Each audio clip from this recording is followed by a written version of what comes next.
ಶ್ರೀ ಪ್ರಣವ ಸೇವಾ ಟ್ರಸ್ಟ್ ಗಂಗಾವತಿ ವತಿಯಿಂದ ನಾವು ಇಂದಿನಿಂದ ಅಯ್ಯಪ್ಪ ಸ್ವಾಮಿಯ ಮಾಲಾಧಾರಿಗಳಿರ್ಬೋದು, ಹನುಮ ಮಾಲಾಧಾರಿಗಳು ಅಥವಾ ಯಾವುದೇ ವ್ರತ ದೀಕ್ಷಾ ಅನುಷ್ಠಾನದಲ್ಲಿರ್ತಕ್ಕಂಥ ಎಲ್ಲ ಮಾಲಾಧಾರಿಗಳಿಗೋಸ್ಕರ ಪ್ರತಿ ವರ್ಷದಂತೆ ಮೊದಲು ಬೇರೆ ಕಡೆ ನಮಗೆ ಸ್ಥಳ ಇತ್ತು, ಅಲ್ಲಿ ಆಚರಣೆ ಮಾಡ್ತಾಯಿದ್ವಿ. ಆದರೆ ನಮಗೆ ಕೆಲವು ಅಭಾವಗಳಿಂದಾಗಿ ನಾವು ಈ ದೇವಸ್ಥಾನ ಕಮಿಟಿಯವರನ್ನು ಕೇಳ್ಕೊಂಡಿದ್ದಕ್ಕೆ ಅವ್ರು ನಮಗೆ ಈ ಶಂಕಚಕ್ರ ಆಂಜನೇಯ ಸ್ವಾಮಿ ದೇವಸ್ಥಾನ ಕಮಿಟಿ ಹಿರೇಜಂಕಲ್ನವರು ನಮಗೆ ಈ ಸ್ಥಳವನ್ನು ಅವಕಾಶ ಮಾಡಿಕೊಟ್ರು.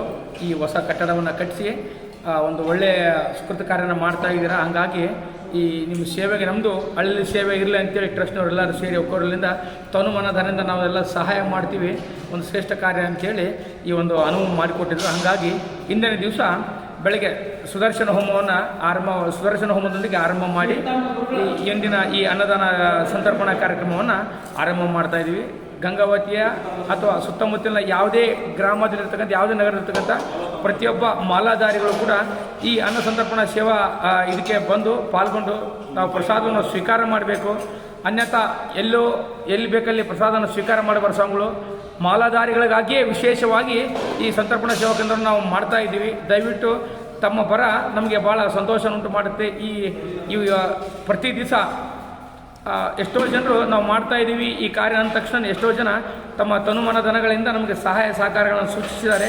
ಇದೇ ರೀತಿ ಮುಂದಿನ ದಿನಗಳಲ್ಲಿ ಇದನ್ನು ನಡೆದು ಹೋಗಲಿ. ಇದೇ ರೀತಿ ಎಲ್ಲ ಮಾಲಾಧಾರಿಗಳಲ್ಲಿ ಗಂಗಾವತಿ ಸಮಸ್ತ ಗುರು ಹಿರಿಯರು, ಗ್ರಾಮದ ಸಮಸ್ತ ಹಿರಿಯರು ಎಲ್ಲರೂ ಸೇರಿ ಈ ನಮ್ಮ ಒಂದು ಈ ಧಾರ್ಮಿಕ ಕಾರ್ಯಕ್ರಮಕ್ಕೆ ಕೈ ಜೋಡಿಸಿದ್ದಾರೆ. ಅವರೆಲ್ಲರ ಕೃಪಾ ಆಶೀರ್ವಾದಗಳಿಂದ ಇಂದು ನಾವು ಈ ಕಾರ್ಯಕ್ರಮವನ್ನು ಆರಂಭ ಮಾಡಿದ್ದೀವಿ. ನಮ್ಮ ಹಿರಿಯ ಮಾಲಾಧಾರಿ ಗುರುಸ್ವಾಮಿಗಳಾಗಲಿ ಮಾಲಾಧಾರಿಗಳಾಗಲಿ ಎಲ್ಲರೂ ಕೂಡ ಈ ಒಂದು ಕಾರ್ಯಕ್ರಮಕ್ಕೆ ಒಂದು ಸ್ವಾಗತವನ್ನು ಬಯಸಿದ್ದಾರೆ. ಹಾಗಾಗಿ ನಾವು ಎಲ್ಲರಲ್ಲಿ ನಾನು ಕೃತಜ್ಞತಾ ಭಾವದಿಂದ ಅವರಿಗೆ ನಾನು ವಂದನೆಗಳನ್ನು ಅರ್ಪಿಸಲು ಇಷ್ಟಪಡ್ತೇನೆ. ಅದರಲ್ಲಿ ನಾವು ಈಗ ಮಧ್ಯಾಹ್ನಕ್ಕೆ ಪ್ರಸಾದ ವ್ಯವಸ್ಥೆ ಒಂದನ್ನು ಮಾತ್ರ ಈಗ ಸದ್ಯ ಮಾಡಿದ್ವಿ. ಯಾಕಂದರೆ ಕಟ್ಟಡದ ಇನ್ನೂ ಕೆಲಸ ಪೂರ್ಣಗೊಂಡಿಲ್ಲ. ಇನ್ನೂ ಒಂದು 8-10 ದಿವಸದಲ್ಲಿ ಕಾಮಗಾರಿ ಪೂರ್ಣಗೊಳ್ಳುತ್ತೆ. ಹಾಗಾಗಿ ಪ್ರತಿನಿತ್ಯ 12:30 ಎಲ್ಲ ಮಾಲಾಧಾರಿಗಳಿಗೆ ಪ್ರಸಾದ ವ್ಯವಸ್ಥೆಯನ್ನು ನಾವು ರೆಡಿ ಮಾಡಿದ್ದೀವಿ. ಅಯ್ಯಪ್ಪ ಸ್ವಾಮಿ ಮಾಲಾಧಾರಿಗಳಿರ್ಬೋದು, ಹನುಮ ಮಾಲಾಧಾರಿಗಳಿರ್ಬೋದು ಅಥವಾ ಶ್ರೀಶೈಲ ಮಾಲಾಧಾರಿಗಳಿರ್ಬೋದು, ಯಾರೇ ಮಾಲಾಧಾರಿಗಳಿರಲಿ, ಯಾವುದೇ ವ್ರತ ದೀಕ್ಷಾ ಅನುಷ್ಠಾನದಿರಲಿ, ಅವ್ರಿಗೆಲ್ಲರಿಗೂ ನಾವು ಪ್ರತಿ ದಿವಸ ಅನ್ನ ಸಂತರ್ಪಣೆ ಕ್ರಮ 12:30ಕ್ಕೆ ಆರಂಭ ಆಗುತ್ತೆ. ಎಷ್ಟೇ ಜನ ಬಂದರೂ ತತ್ಕ್ಷಣದಿಂದನೇ ನಾವು 4 ಜನ ಬಂದರೂ ಕೂಡ ಅವರಿಂದನೇ ಅನ್ನ ಸಂತರ್ಪಣೆ ಯಾರೂ ಕೂಡ ಕಾಯುವ ಪ್ರಮೇಯವಿಲ್ಲ. ಯಾಕಂದರೆ ಎಲ್ಲರೂ ತಮ್ಮದೇ ಆದಂಥ ಕಾರ್ಯ ಕೆಲಸಗಳಿರ್ತವೆ. ಗಂಗಾವತಿ ನಗರದ ಸುತ್ತಮುತ್ತಲಿನ ಎಲ್ಲ ಸಮಸ್ತ ಮಾಲಾಧಾರಿಗಳು ಈ ಕಾರ್ಯಕ್ರಮಕ್ಕೆ ಬಂದು ನಮ್ಮ ಸೇವೆಯನ್ನು ಪಡಿಬೋದು ಅಂತ ಅಲ್ಲಿ ವಿನಂತಿಸಿಕೊಳ್ತೇವೆ. ಬರ್ತಕ್ಕಂಥ ಎಲ್ಲ ಮಾಲಾಧಾರಿಗಳಿಗೆ ವಿಳಾಸ ತಿಳಿಸ್ಲಿಕ್ಕೆ ಇಷ್ಟಪಡ್ತೀನಿ. ಈಗ ಬಸವೇಶ್ವರ ಎಚ್ ಜಿ ರಾಮುಲು ಗಣಿಯವರ ಮನೆ ಮುಂದೆ ಬರ್ತಾರೆ ರಸ್ತೆ ಹಿರೇಜಂತಿಗೆ, ಅದರ ಮುಂದ್ಗಡೆ ಇಂದನೂ ತಾವು ಪಂಪ ವಿಶ್ವಕ್ಷ ದೇವಸ್ಥಾನಕ್ಕೆ ಬಂದರೆ ಅದರ ಮುಂದ್ಗಡೆ ಇರತಕ್ಕಂಥ ಶ್ರೀ ಶಂಕಚಕ್ರ ಆಂಜನೇಯ ಸ್ವಾಮಿ ದೇವಸ್ಥಾನದ ಊಟದಾಲ್ನಲ್ಲಿ ಕಾರ್ಯಕ್ರಮವನ್ನು ಆಯೋಜನೆ ಮಾಡಿದ್ದೀವಿ. ಅಥವಾ ತಾವು ವಿರುಪಾಪುರದಿಂದ ಬರಬೇಕಾದರೂ ಕೂಡ ಒಳಗಡೆಯಿಂದ ಬಸವೇಶ್ವರ ದೇವಸ್ಥಾನದ ಮುಂದ್ಗಡೆಯಿಂದ ಬಂದರೆ ಅದೇ ಪಂಪ ವಿಶ್ವಕ್ಷ ದೇವಸ್ಥಾನ ಮುಂದ್ಗಡೆ ಬಂದರೆ ಅಲ್ಲೇ ಶಂಕಚಕ್ರ ಆಂಜನೇಯ ಸ್ವಾಮಿ ದೇವಸ್ಥಾನದ ಹಾಲ್ನಲ್ಲಿ ಅಲ್ಲೇ ಊಟ ದೇವಸ್ಥಾನ ಎರಡೂ ರಸ್ತೆ ಕೂಡ ಈ ಶಂಕಚಕ್ರ ಆಂಜನೇಯ ಸ್ವಾಮಿ ದೇವಸ್ಥಾನಕ್ಕೆ ಬರುತ್ತೆ.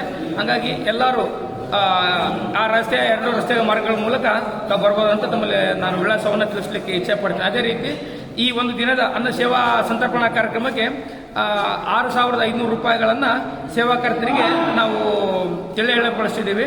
ಎಷ್ಟೋ ಜನ ಆಗಲೇ ತಮ್ಮ ಸೇವೆಯನ್ನು ನಮಗೆ ಬರೆಸಿದ್ದಾರೆ. ಯಾರಾದರೂ ಅಂಥ ಸೇವಾಕಾಂಕ್ಷಿಗಳಿದ್ರೆ ನಮ್ಮನ್ನು ಸಂಪರ್ಕಿಸ್ಬೋದು. ಈ ಒಂದು ಅನ್ನದಾನ ಸೇವಾ ಸಂತರ್ಪಣಾ ಕಾರ್ಯಕ್ರಮದಲ್ಲಿ ತಾವು ಕೂಡ ಭಾಗಿದಾರರಾಗಬೇಕಂತ ನಾನು ತಮ್ಮಲ್ಲಿ ವಿನಂತಿಸಿಕೊಳ್ತೇನೆ. ವಿಶೇಷವಾಗಿ ಹೇಳಬೇಕಂದ್ರೆ ಈ ಶಂಕಚಕ್ರ ಆಂಜನೇಯ ಸ್ವಾಮಿ ದೇವಸ್ಥಾನವನ್ನು ಪಾಂಡುರಾಜರ ಮೊಮ್ಮಗ ಜನಮೇಜ ಮಹಾರಾಜರು ಸ್ಥಾಪನೆ ಮಾಡಿದಂಥ ಕಲಿಯುಗದ ಆರಂಭದ ದಿನದಲ್ಲಿ ಪ್ರತಿಷ್ಠಾಪಲ್ಪಟ್ಟಂಥ ಶ್ರೀ ಶಂಕಚಕ್ರ ಆಂಜನೇಯ ಸ್ವಾಮಿ ದೇವಸ್ಥಾನ ವಿಶೇಷವಾಗಿ ಈ ದೇವಸ್ಥಾನಕ್ಕೆ ತನ್ನದೇ ಆದಂಥ ಮಹತ್ವ ಮತ್ತು ಐತಿಹ್ಯವಿದೆ. ಈ ಅನ್ನ ಸಂತರ್ಪಣೆ ಕಾರ್ಯಕ್ರಮಕ್ಕೆ ಈ ಕಲಿಯುಗದಲ್ಲಿ ತನ್ನದೇ ಆದಂಥ ಒಂದು ಆದ್ಯತೆ ಇದೆ.